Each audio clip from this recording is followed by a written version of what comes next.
Welcome back to the latest episode of the Everything Padel podcast. As you can see by the title, this is a very special episode because we have our first guest. Jake, do you want to do the honours? I do, yes, yeah. He's a former professional tennis player, the Apprentice Series 19's contestant, and now looking to revolutionise padel by opening premium padel centres in the UK. It is Max England. Cheers, that deserves boys. a clap. How you doing, Max? Yeah, I'm good, boys. Thanks for having me. Also, this setup is amazing. Like, doing a really good It's job. improving. It's improving. We need to get more. Yeah, More we're still a bit trophies, low I on the think. trophies. Yeah, at the moment. yeah, we I start can't winning. really bring a lot to say. Well, that's from 2022, so Nice. I got a big You're Fired trophy, so maybe we'll have to. Yeah. Well, unfortunately, it wasn't a You're Hired. But another day maybe. So what we'll do first of all, Max, is we'll just do a few quick fire questions just to get to know you a little bit better before we speak about all the other stuff as well. So just to start us off, when you're playing paddle, power or control? What's your style? Oh, power. No, that's probably wrong. I thought you might say that. Nothing wrong with it. Classic tennis player, right? Yeah. Okay, favourite paddle racket? Oh. It's going to be So- favouritism here, right? Yeah, it's got to be Max Paddle, doesn't it? It's Yeah, got to yeah. be Max Paddle. That's fair. So those are the rackets you created. Yeah. You made them quite a while ago, right? Yeah, that's right. So I my business initially was selling paddle rackets. Max Paddle is my brand. I'm out of stock of all bats. Yeah, at the yeah, moment, it's sold which out is- on Amazon. Yeah, it's been brilliant. But yeah. And did that happen after Apprentice? Yeah, so I've managed to get them live just before. Some issues getting live onto Amazon, which we won't necessarily go into. Yeah. But managed to get them live before, and I think it's hard to know whether the Apprentice hype kind of helped to sell them or not. But I think because paddle rackets are notoriously quite expensive, Yeah. it's quite a considered purchase. So I'm sure there was a bit of hype from the I Apprentice. reckon so. But yeah. There is a guy that used it in Ilford that I spoke to about it. Oh, And I yeah, love that. yeah, he I was love buzzing. that. Yeah, I need to get a picture of them. Seeing them in the wild is Yeah, it's I cool. remember the first one I saw in the wild at a club, I was so excited. Yeah, I was yeah. literally I need to get a picture of you, mate. Yeah. Awesome. Okay, next one. Indoor or outdoor courts? Indoor. It's got to be indoor, Yeah. especially with the UK weather. Huh? Absolutely. If you miss a Vibra, what are you shouting? Oh, I don't know. If You it's- allowed to say? Yeah, You say what you want, so mate. do you know what? I miss so many Vibras that actually I don't really need to shout. Like, It's it's a just normal kind day. of- yeah. Okay, and then would you rather have as your partner Lord Sugar or Yeah. Dan Evans? Oh. Business or winning? Exactly. Do you know what? Lord Sugar plays tennis, so I reckon he could. Yeah, there you go. Could have a good I pot. just cannot imagine him No, anywhere else other than seeing him on The Apprentice. yeah.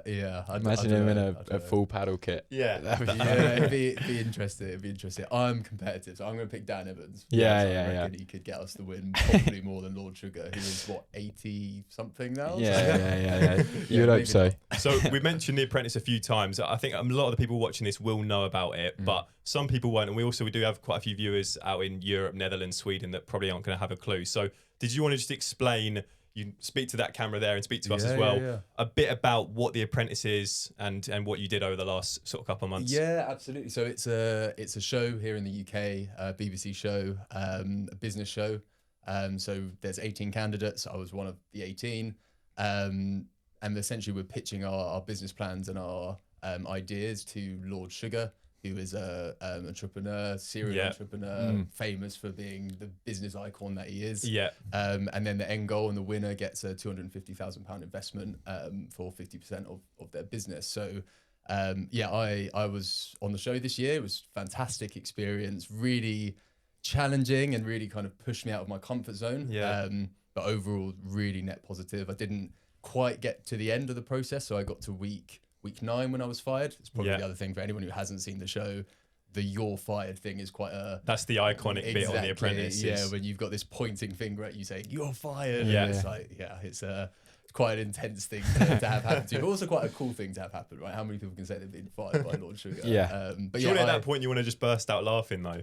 Yeah, or crying maybe. Yeah. I think I was probably the latter, unfortunately. But yeah, it was an amazing experience. And look, my goal is to still open paddle centres, and really it's just the beginning for me. So that's what you went into The Apprentice with. You wanted the investment into your business to open these paddle centres. Yeah, precisely.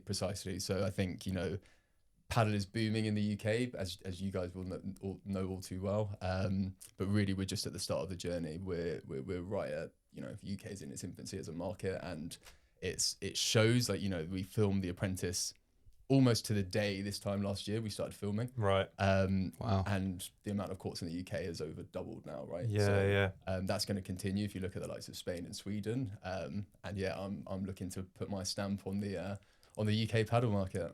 Awesome, mate. How many weeks is The Apprentice the show? So you got to week 9. How many? Yeah, so 12 is in total. So one of the famous parts of The Apprentice are like the interview stages. So I was one task away. That's what I was gutted. Interview. I wanted you to get there because that's the bit where he could present his business and talk a little bit. Well, they probably cut a lot out, but you could introduce paddle a little bit. Yeah, exactly. And I think the general kind of gist of the show, I think in the early days, because there's 18 of you,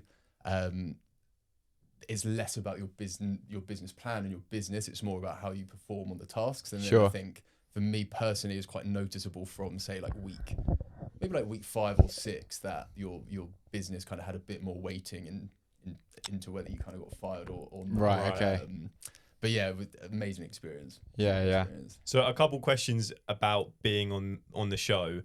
Can you just talk us through what it's like being in the boardroom, that pressure? Oh, is mate, it because obviously when you watch it does seem really intense. You see sort of the cold sweats on the candidates. Is it really like that? Yeah, it is. It's really intense, I've got to say. Like the boardroom 0 was quite a funny one for me because I was actually best man at my mate's wedding 2 days before.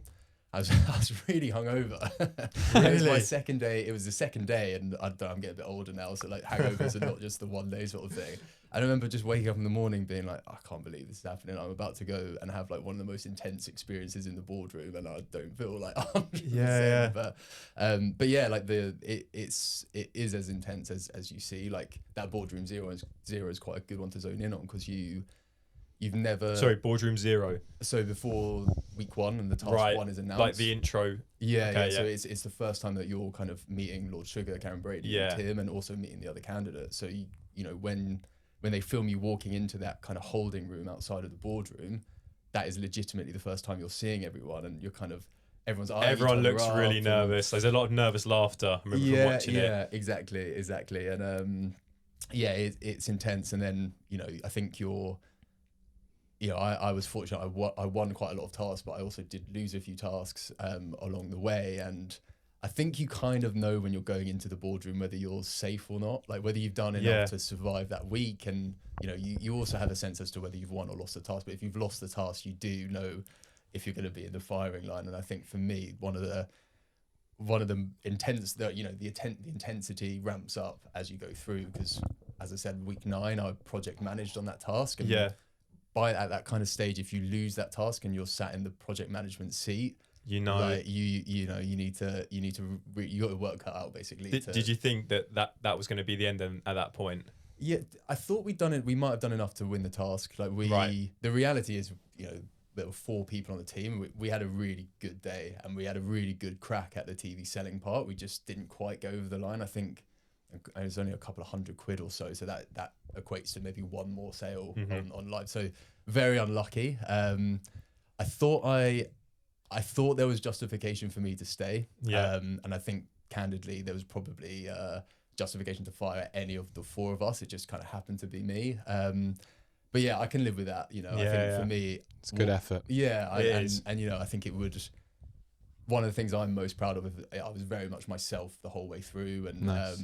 You know, I remember even just before going into that final boardroom, being like, you know what, I can live with this if you know, I am fired here. Like I've done my best and I can live by that. Awesome, mate. No, you did super well. Let's go on to sort of why you were there. You were there to hopefully get investment into premium paddle centers. Yeah. Do you want to just talk a little bit about that?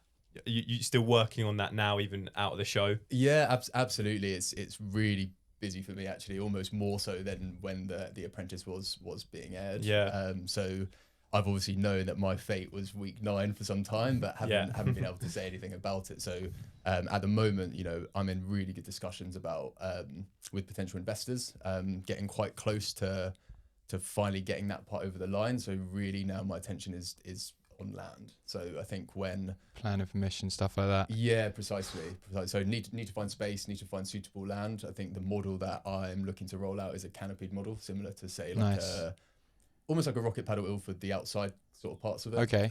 Or possibly even like a thing like Stratford or Paddy. So like, fully covered though, fully covered, but yeah. just not like a permanent. Not a permanent structure. I think Yeah. the warehouse model is quite popular in the UK. I'm just Yeah. quite wary of it. Like if you look at Sweden, for example, Is like, it future proof? it's tough. I think it's certainly got legs for the next few years as Yeah. the UK market ramps up. But I think over time that model becomes more challenging, and I think also like having a canopy model allows you know you don't have to be charging like £80 an hour. Yeah, So exactly. you can make paddle a bit more inclusive, and because I love the game, because I'm from tennis, like that's quite an important part for me as well, to make sure that I can provide facilities that cater for, you know, advanced players and advanced coaching, but also beginners and people just wanting to get into it. Sure.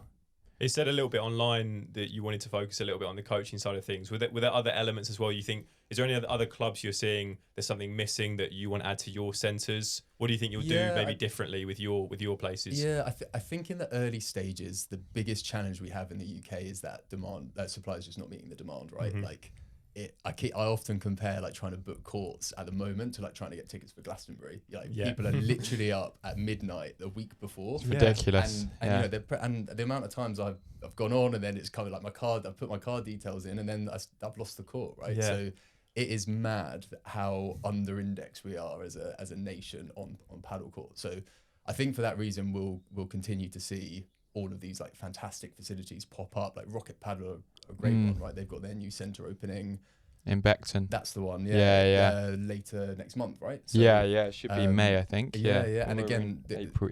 The other one is the other one that springs to mind is like the Paddle Hub. Like when I went into the Apprentice, they had Slough and they were just opening.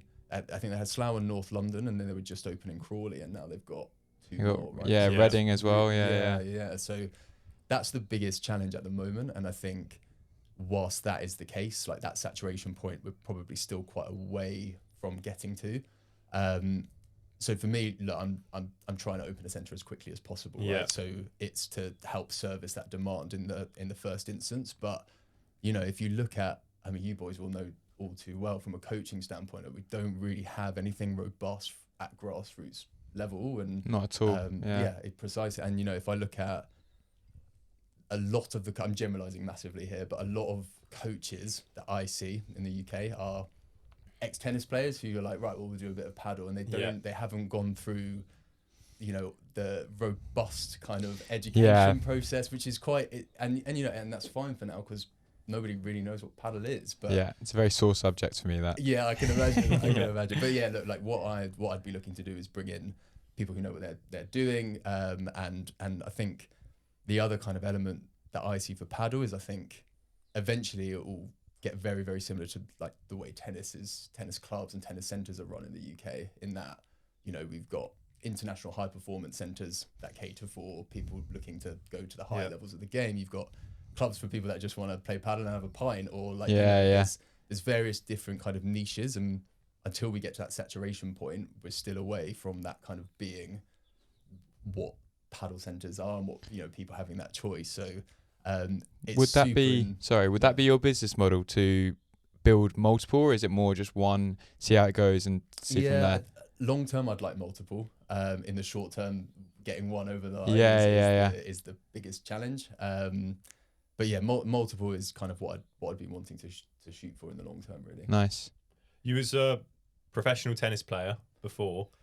Oh, you don't like to. Yeah. So I would never. I'd say semi-professional is probably more accurate. Yeah. County level, higher. Yeah. So I was a top UK tennis player. Nice. So I played on the lower levels of the pro tour. The reason I say semi-pro is because I was still at university at the time, and I also think like when you say professional tennis player to people, they think of like the Andy Murrays of the world. Right. Like, I was not that sort of level, but I was playing on the Futures Tour. So for anyone who's not familiar with with the gradings of tennis, I keep calling paddle tournaments, tennis tournaments. You kind of you got the 4 Grand Slams of Wimbledon, Roland Garros, Australian Open, and US Open. You've then got the ATP Tour, then the Challenger Tour, and then you got the Futures Tour. So I was dabbling in the lower levels of the Futures Tour, where the standards still really, really high. But yeah, I have a vivid recollection of one match I played against. Yeah, so I mentioned Dan Evans earlier Dan Evans or Lord Sugar.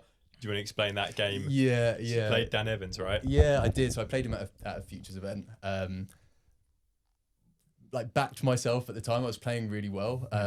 But it was just a really humbling experience for me. Like it's the first match I think I'd ever played where I came off court, not really having played too badly and just recognizing like, wow, this guy's got so many more gears. Like if you can't remember what the score was, I think it was only like a break per set, but it really was very acutely aware that he was in like his second gear the whole way through, right? And do you think that experience is helping you in paddle now with the premium centers? Is that why you really want to go down and get the coaching? Yeah, I think so. I think like my interest is in the more kind of advanced levels. Like I'm a competitor at heart. As I said, I play tennis to a high standard. I think I'm not quite there on paddle, but I'm starting to get there, starting to get better.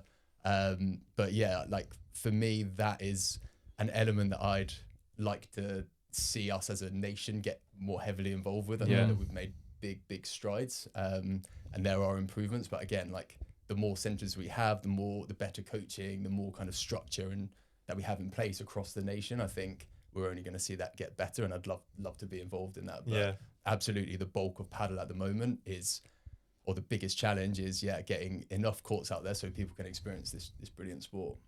Awesome. So Max, for you personally, like obviously you've transitioned from tennis to paddle. We know that tennis gives a massive advantage when you want to really improve paddle. Like obviously technique isn't too dissimilar, but I wanted to know from you what the biggest challenge is, because are you really trying to make it high up in the rankings at the moment for paddle? Do you know what it is? I think if I look back at my tennis career, if you like, well, I meant we talked about the Dan Evans match earlier, but then that was still, I think I was in my final year of university then, and then went into the corporate world. And what I was finding is when I was competing, my expectations were the same as what they were when I was playing as much as I was, but my level wasn't there because I wasn't able to practice so much. So to some extent, I kind of fell out of love with competing in tennis for a little bit, because it was quite frustrating playing against, guys that I thought I could beat and losing. And whereas actually now I'm moving to paddle, I've almost got the opposite, because my base has been so low because it's such a new sport for me, and I'm finding that the more I practice, the more I'm picking things up. Like I'm still like a fish out of water when it comes to hitting off the glass. So that'd be the number one thing for you off the back wall. 100%, yeah, corner. 100%. I think the double glass off the corner for me, like it's getting there, but like it's a work in progress for sure. You're playing in the grade 2. Yeah, that's in right. NTC, the National Tennis Centre, so I might be playing that. So that would be a tactic if I do. Exactly get it in the game. Get in the corner. But you played Leeds a few months ago. I remember you seeing there. You had a good win in the first round. Yeah, we did. We're getting there. So I'm playing a lot with a guy called Craig. He's similar to me, former tennis player moving to paddle. So look, we played Ollie and Elliot. Yeah, that's right. You won that. And you won. Yeah, we got a win. That's there. a good I watched win. a bit of it, and one thing I just thought was interesting, because Ollie and Elliot are good paddle players, but I feel like was it Craig? Was it that day you played with Craig as well? That's right. I feel like you two just went. We played tennis, all out speed, fast. I watched a bit, and they're just like rushing the net. But then like your intensity was so high, and I think Ollie and Elliot were trying to slow it down and play the controlled. Right, we know what we're doing, paddle, but they maybe should have matched you a little bit more, because I feel like you just blew them away early. Yeah, and I think that's it, right? You got to play to your strengths, and until we master the glass, we're rushing the net. We're probably taking more risks there than blocking everything and blocking everything.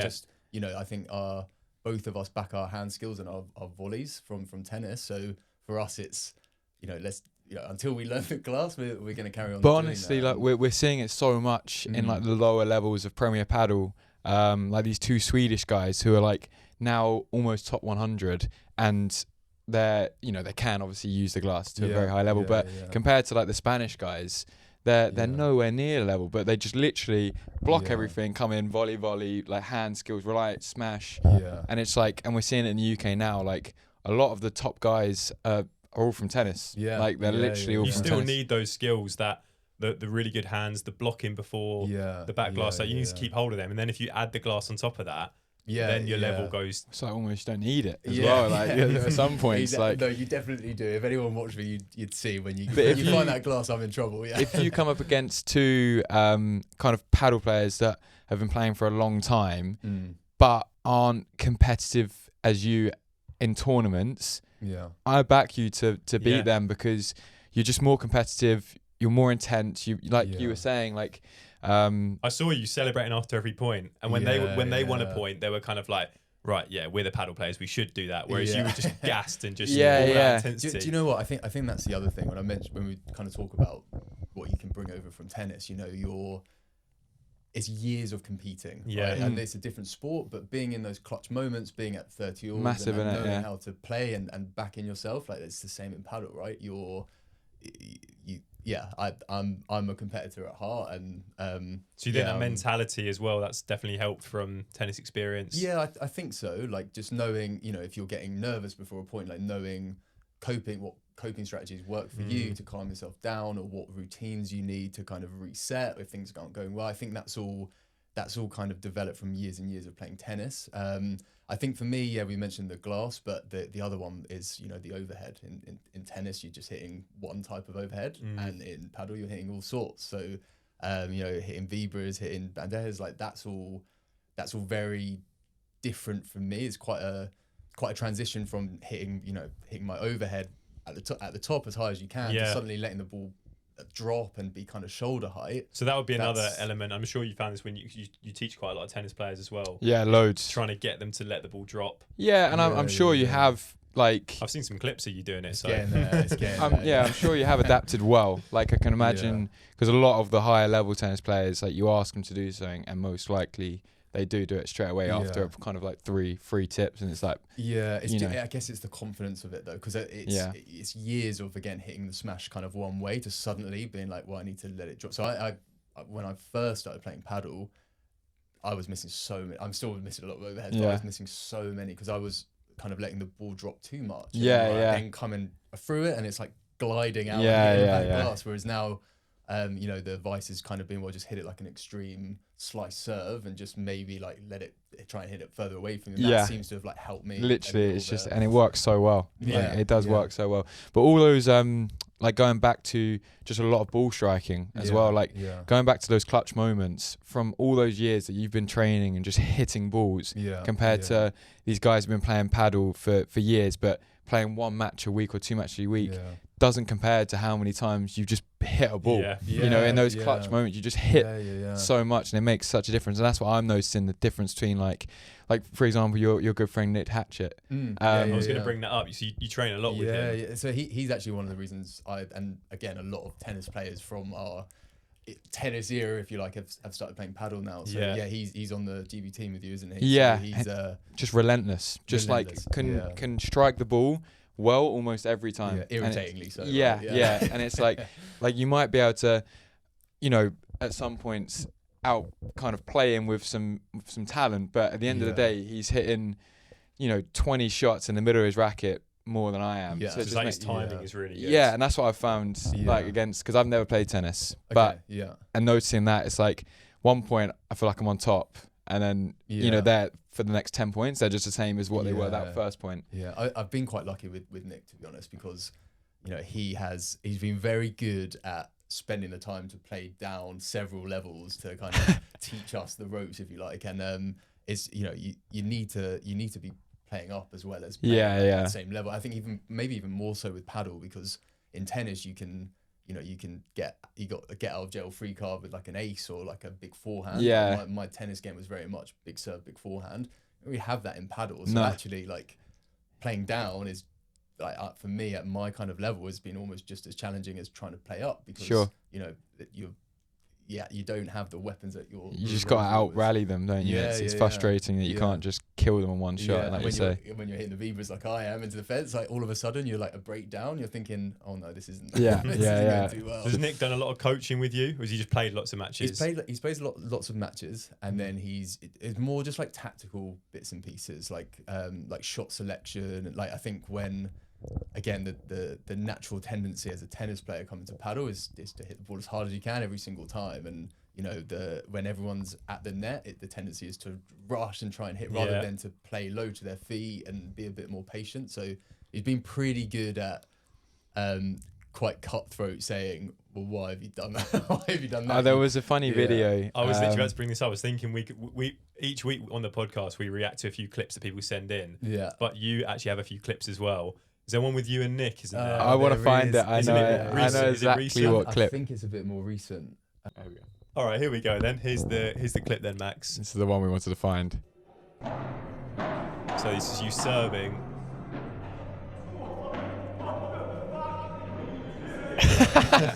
And that's Nick there. So talk us through that. Was that you? Were you meant to do something different there? A bit of tough love from Nick. For sure. Yeah, he's not like that every time, but yeah, I think warranted it, right? I think his on this particular day, I was having a bit of a shocker, to be honest. I was playing so badly, and this is like the beginning of the set, and he's like, right, serve, he's like, serve into the glass, and then hit your first body middle, like risk free, and I don't know. Again, You just did the opposite. You went exactly T and then the opposite. So he was like, Oh, so he actually said to you. yeah, look, because you go T and then he the was other like, way. he's like, go cross, and then just again risk free, and then I did the opposite. I missed, and he was like, well, "What's the point?" Yeah, But, you can tell he's known you for many years from that reaction. yeah. I don't know. And yeah, look, it's been it's lucky to have somebody who is, you know, as good as he is at paddle to show us tennis players and wannabes like the ropes, and it's rubbing off, right? Like I definitely feel more comfortable than I did this time, even like 3-4 months ago. But yeah, I've got a long way before I get to these boys levels and your guys levels. Yeah. Awesome, mate. So one final question from me would be, this time next year, where do you want to see yourself with paddle? Yeah, it's a good question. So my hope is at this time next year, I've got a centre that's either up and running or close to opening up. Yeah. So that's my kind of primary focus. And then on playing side of things, in terms of playing side, I've gone quite bold, and I've said there you go. There's your ranking up there. Yeah, 1, 2, 4. Yeah, 1, 2, 4 in the UK. Not bad. it's getting up there. So it was in November, like 600. So Yeah. it's on the way up. Top 100 soon. The top 100 soon. Yeah, hopefully. I Could be after this tournament. Quite possibly. I think top 50 is where I'd like to try and be. But I need to learn the glass first. But yeah, it's getting there. It is getting there. I think we've been a bit unlucky with some tournaments. Actually, the bulk of my ranking points here are from consolation. So just need to win a few more main draws and then we're laughing. But yeah, look, I'm enjoying the journey. And as I said, I think I feel like my level's getting better. I'm feeling more comfortable on a paddle court, and hoping that it continues and the ranking follows. Awesome, mate. Well, we're going to play in 20 minutes, so Yeah, you'll see that in action. Yeah. no double glass. What's the teams and what's the? I don't know, actually. How about you two together against me and Harry? How's your back feeling? You ready to do some carrying? I've got sore legs actually. Oh, so there we go. Get the excuse. So, right, is that from yesterday? Yeah. Awesome, mate. That was quality. Thanks so Nice. much. Yeah, thanks for having me. Thanks so much for watching this episode of the Everything Paddle podcast. Leave any comments down below for any questions. And if you have any other guest suggestions, let us know. Thanks for watching. Thank you very much, Max. Thanks for having me. Cheers, It's been mate. great. Good. Awesome, mate. That was quality. Cheers, boys. Thanks Yeah, so really much, good. mate. Good fun.